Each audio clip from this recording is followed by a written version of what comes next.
Front Sight Training article, number 13. Handguns are complex little devils. Even a Glock, widely considered the simplest of all handguns, has 30 plus parts. A 1911 may double that. With that many parts, things are occasionally bound to go wrong. There are two reasons your gun might stop running: malfunctions and jams. Many people use these terms interchangeably, but they actually mean different things. A malfunction is a temporary stoppage of your gun.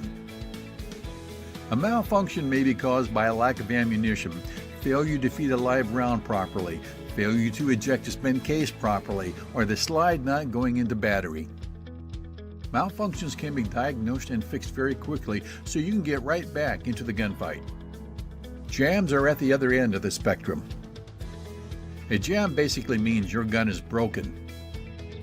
Problems like a broken firing pin or a broken trigger return spring result in a jam. To fix a jam, you will likely need tools, parts, and time.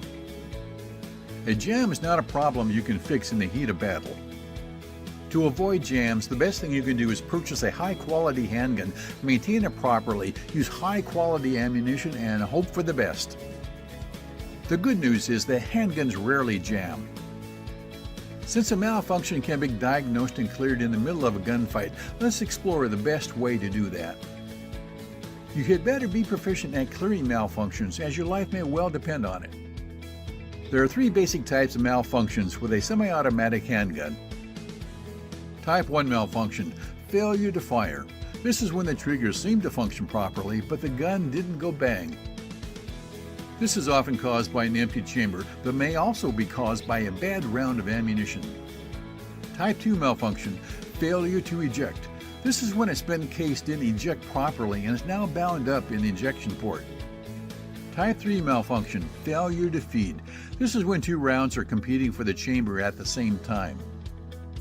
This is usually caused by an extraction problem, but may also be caused by a faulty magazine.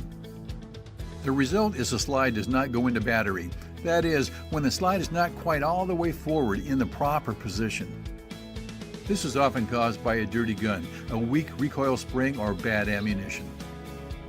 We at Front Sight firmly believe that you are an intelligent being who is capable of diagnosing and fixing these various malfunctions even under stress.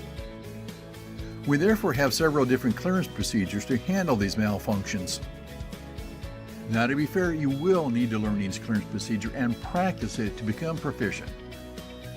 There are other training facilities, particularly some major police departments, who feel that people are mere bumbling idiots under stress and will not be able to diagnose anything. Therefore, these folks have only one malfunction clearance, which handles everything. This is the classic example of one size fits all. The chosen solution for any malady is a Type 3 malfunction clearance because it will fix the following issues. Type 1 malfunction, failure to fire. Type 2 malfunction, failure to eject. Type 3 malfunction, failure to feed with slide not going into battery. Tactical reload, partially depleted magazine. Speed reload, partially depleted magazine. Emergency reload, completely empty gun. On the surface, this sounds pretty smart. If your gun stops running regardless of the cause, you apply the exact same procedure. No thinking required. After all, keep it simple, right?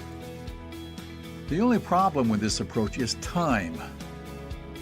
Yes, you can use the most laborious clearance technique to fix any malfunction, but it comes at the expense of wasted time.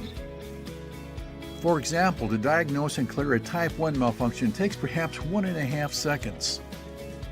To clear a Type 3 malfunction takes perhaps 6 seconds. If you apply the Type 3 malfunction clearance to a Type 1 malfunction, you will certainly fix the problem, but you've just wasted 4.5 seconds. The average gunfight only lasts 2.5 to 3 seconds. If you waste 4.5 seconds in the middle of a gunfight, the fight may well be over and the other guy wins. It is much more time efficient to diagnose the problem and apply the correct solution rather than apply an overkill solution. You are an intelligent person. Why use a sledgehammer when you really need a screwdriver? True, the correct diagnosis and correct clearance procedures will take some training. Imagine, I know just the place to get it. Go to www.frontsight.com to subscribe to our free gun training reports. Go to www.frontsight.tv to watch informative and entertaining original Front Sight TV shows.